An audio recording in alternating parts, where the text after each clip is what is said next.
আসসালামু আলাইকুম দর্শক, আজকে দিনের শুরুতে একটা ভালো খবর দিই আপনাদেরকে। সেটা হচ্ছে খবরের শিরোনামটা পড়লেই বুঝতে পারবেন। প্রতি বছর ২ লাখ করে শ্রমিক নেবে মালয়েশিয়া, চূড়ান্ত বৈঠক ২১শে মে। গতকালকে একটা রিপোর্ট দেখেছিলাম, আপনাদেরকে বলেছিলাম যে ১.৫ থেকে ২ লাখ শ্রমিক নেবে আগামী কয়েক মাসে। কিন্তু এখন দেখা যাচ্ছে যে আরো পরিষ্কার করে কিছু চিত্র সামনে আসলো। সেগুলো নিয়ে আলোচনা করব এবং মালয়েশিয়া আমাদের খুবই একটা চমৎকার শ্রম বাজার, কিন্তু নানা কারণে আমাদের অসাধু কর্মকাণ্ডের কারণে এই শ্রম বাজারটা বিঘ্নিত হচ্ছে এবং এখন পর্যন্ত এটি বন্ধ আছে। কেন বন্ধ আছে এবং কেন আমাদের এই মালয়েশিয়ার শ্রম বাজারটা গুরুত্বপূর্ণ তা নিয়ে বিশ্লেষণ করব। তার আগে আপনাদের কাছে অনুরোধ করছি যে ভয়েস বাংলার এই সংবাদগুলো এবং বিশ্লেষণগুলো আপনাদের কেমন লাগছে নিয়মিতভাবে মতামত দেবেন এবং লাইক শেয়ার দিবেন। আসেন আমরা যে খবরটা পেলাম সর্বশেষ তার একটু বিশ্লেষণ করি। যে প্রতি বছর ২ লাখ করে শ্রমিক নেবে মালয়েশিয়া, চূড়ান্ত বৈঠক ২১শে মে। এখানে বলা হচ্ছে মালয়েশিয়ার ২ মন্ত্রীর সঙ্গে উপদেষ্টা আসিফ নজরুল বৈঠক করেছেন। ৬ বছরে ১২ লাখ শ্রমিক নেবে বলে আশা সরকারের। ৬ বছরে প্রতি বছর ২ লাখ করে। আগামী ২১শে মে চূড়ান্ত বৈঠক হতে পারে। বাংলাদেশের শ্রমিকদের জন্য ফের উন্মুক্ত হচ্ছে মালয়েশিয়ার শ্রমবাজার। আগামী ৬ বছরের ব্যবধানে দেশটি বাংলাদেশ থেকে ১২ লাখ শ্রমিক নেবে বলে আশা করছে অন্তর্বর্তী সরকার। তাদের মধ্যে প্রায় ২০,০০০ শ্রমিক নেবে বিনা খরচে, কোনো খরচ দেওয়া লাগবে না। ২০,০০০ শ্রমিক ফ্রি যেতে পারবে। মালয়েশিয়ার ২ মন্ত্রীর সঙ্গে স্বরাষ্ট্রমন্ত্রী সাইফুদ্দিন নাসুসন ইসমাইল এবং মানব সম্পদ মন্ত্রী স্টিভেন সিম চি কেওর সঙ্গে বৈঠক হয়। তবে শ্রমিক নেওয়ার আগে বেশ কয়েকটি শর্ত জুড়ে দিয়েছে মালয়েশিয়া।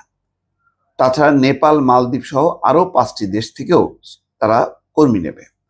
বৈঠকে মূল বিষয়কে অগ্রাধিকার দেওয়া হলো, সেটা হচ্ছে মালয়েশিয়ায় কর্মরত বাংলাদেশি কর্মীদের বেতন এবং অন্যান্য সুবিধা নিশ্চিত করতে হবে এবং একটা স্বচ্ছ নিয়োগ প্রক্রিয়ার অধীনে নতুন কর্মী পাঠানোর সুশৃঙ্খল রূপরেখা তৈরি হয়, যাতে এই শৃঙ্খলার বাইরে কোনো শ্রমিক যেতে না পারে এবং যাতে মালয়েশিয়ার সাথে বাংলাদেশের যে এগ্রিমেন্ট তার বিপক্ষে এমন কোনো কর্মকাণ্ড না হয়, যাতে সেই অনাকাঙ্ক্ষিত পরিস্থিতি তৈরি না হয়। দর্শক, এখন জানি না এটা বেশ লম্বা প্রক্রিয়া, কিভাবে সেই প্রক্রিয়াগুলো শেষ হবে এবং এটা অত্যন্ত গুরুত্বপূর্ণ এই কারণে যে বিদেশের শ্রম বাজার কিন্তু খুবই সংকুচিত। সৌদি আরব ছাড়া মধ্যপ্রাচ্যের বহু দেশ এখনো বন্ধ। সংযুক্ত আরব আমিরাত ভিজিট ভিসা দেবে, কিন্তু কর্মী ভিসা দেবে কিনা নিশ্চিত না। আরো অনেকগুলো দেশ, মোট কথা মধ্যপ্রাচ্যের বাজার সবচেয়ে বড় বাজার, সেই বাজার অস্থিতিশীল, অনিশ্চিত এবং বলতে গেলে সৌদি আরবের বাইরে অন্য দেশগুলোতে কর্মী বন্ধ আছে।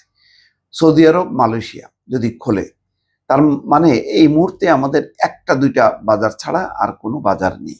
সেই অবস্থায় মালয়েশিয়ায় যদি শ্রম বাজারটা খুলে দেয় এবং মানে আমাদের কর্মীরা যেতে পারে, তাহলে এই যে আমাদের এখন বৈদেশিক মুদ্রা রিজার্ভ, যেটা নিয়ে আমরা এখনো পর্যন্ত টিকে আছি এবং যেটা এখন পর্যন্ত উপরের দিকে উঠছে, সেটা আরো যদি বেগবান হয়, তাহলে আইএমএফ সহ বিভিন্ন যে আন্তর্জাতিক সংস্থার শর্ত আমাদের মানতে হবে না। আমাদের আভ্যন্তরীণভাবে আমাদের যেই উচ্চ মূল্যস্ফীতি সেটা কমতে থাকবে, বাজার স্থিতিশীল থাকবে, অনেকগুলো সংকট থেকে আমরা রেহাই পাবো যদি আমাদের বৈদেশিক মুদ্রার রিজার্ভটা বাড়তে থাকে এই ধারা। এবং মালয়েশিয়ার এই বিষয়টি যদি নিশ্চিত হয়, তাহলে নিঃসন্দেহে আমাদের অবস্থাটা আরো নিশ্চিত হবে এবং অন্যদিকে আমাদের যে বেকার সমস্যা আছে সেই সমস্যার সমাধান হবে, প্রচুর মানুষ বিদেশে কাজ পাবে, একটা স্থিতিশীলতা তৈরি হবে আমাদের সমাজে। দর্শক, ভালো থাকবেন। আল্লাহ হাফেজ।